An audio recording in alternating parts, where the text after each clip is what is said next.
povo de Deus precisa ser educado, precisa ser ensinado.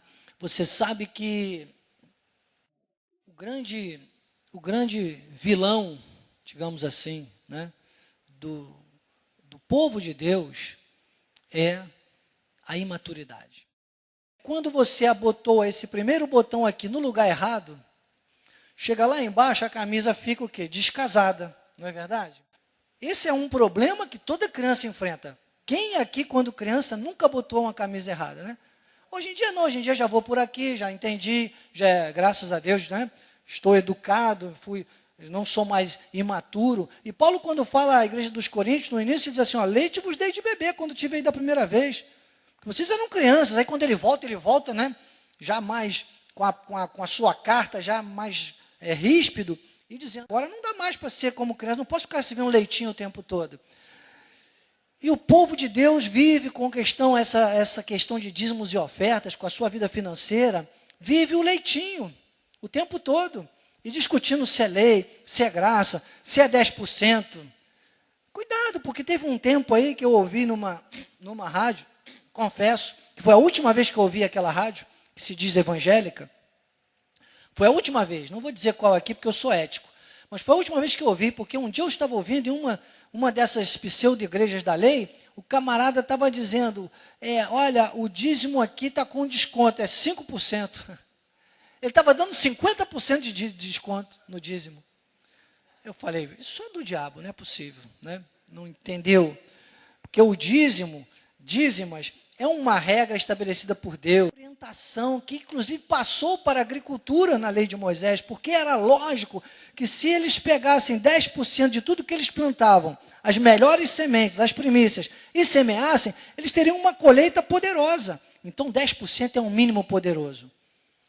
Sabe, a pessoa discute até isso. Nem 10% quer dar, nem 10% quer dar.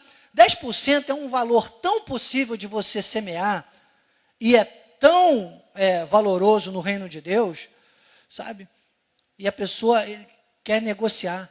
Se 10% fosse difícil, irmão, a gorjeta do garçom não era 10%. Porque quando você vai no restaurante, você gasta quanto gasta, você discute às vezes pela conta, mas dificilmente alguém discute pela gorjeta. Você fica acanhado de discutir a gorjeta, não é verdade?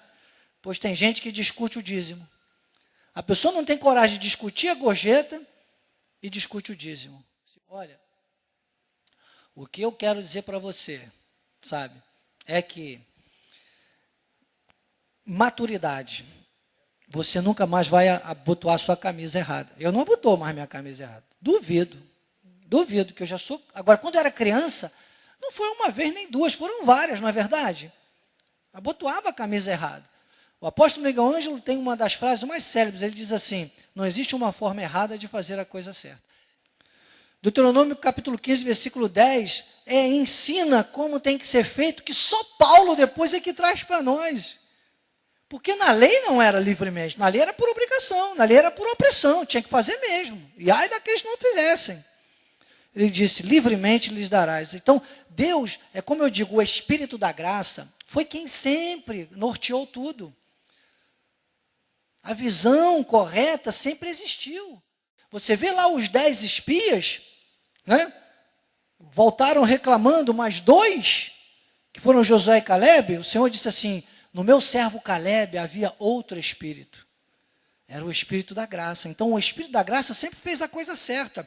Então, o conselho certo sempre teve na Bíblia, mesmo no tempo da lei. Ele diz, livremente lhe darás. Por que Salomão chegou e ofereceu 1000 holocaustos? Por que o salmista disse, além da prata, do ouro, ainda te damos? São pessoas que viam com os olhos da graça de Deus. Entendeu? E faziam algo mais. Então ele disse, livremente lhes darás. Deus sempre fez uma diferença na vida de quem seguiu a visão dele. E mesmo no tempo da lei, isso pontuava em algumas pessoas. Por quê? Porque essas pessoas, Josué, essas pessoas, elas tipificavam Cristo. Entende? Então, livremente lhes darás. E não seja maligno o teu coração quando lhes deres, pois por isso te abençoará o Senhor teu Deus em toda a tua obra e em tudo o que empreenderes. Como fecha o Salmo 1 quando fala da oportunidade? Ele diz, bem-aventurado que não anda no conselho do ímpio, né? Não se detém no caminho dos pecadores, não se assenta na roda dos escarnecedores, antes do seu prazer na lei do Senhor, plantado no ribeiro d'água, e não deve tempo dar o seu fruto, para não mostrar, e tudo o que fizer será bem sucedido. Eu falei Salmo 1 de 1 a 3, se você não acreditar, depois leia, que eu falei correndo, eu botei rotação 88 para dar tempo, né? E ele termina no versículo 3. Por que ele termina no 3? Porque do 4 em diante não é para nós. O Salmo vai até o versículo 6, mas do 4 em diante ele diz, o ímpio, contudo, não é assim, é como a palha que o vento dispersa. Palha. Você é palha? Não, irmão. Diga, para palha, sai de mim, palha. Eu sou sábio, eu sou justo, eu estou do 1 ao 3. Então, do 1 ao 3, irmãos, é com sabedoria, é com maturidade, é crescendo, e diz que será bem sucedido. Por isso que eu tenho dito, você passa, quando você semeia da maneira certa, quando você semeia com um viés espiritual, não barganhando, não fazendo contas.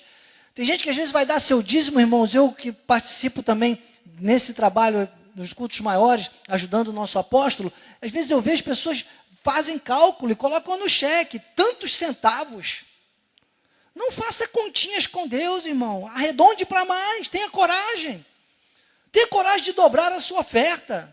Tenha coragem de dizer, poxa, eu tenho mais para dar, eu vou dar mais, eu não vou dar menos. Com Deus, o mais é mais. Não existe essa coisa de menos é mais, não, irmão. Quanto mais, mais. Paulo diz lá em 2 Coríntios capítulo 9, ele diz, olha, o que semeia pouco, pouco colherá. O que semeia com fartura, colherá com abundância. 2 Coríntios capítulo 9, ele vai dizendo isso. E o versículo 10, ora, aquele que dá semente ao que semeia, e pão para alimento, também suprirá, aumentará a vossa sementeira e multiplicará os frutos da vossa justiça. Então, irmãos, é com alegria, sabe?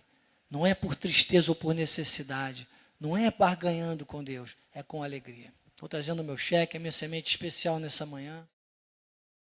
O mundo veria dinheiro aqui. Eu vejo o princípio ativo da bênção de Deus, a prosperidade. Se você puder me acompanhar pela internet, semeie nesta manhã.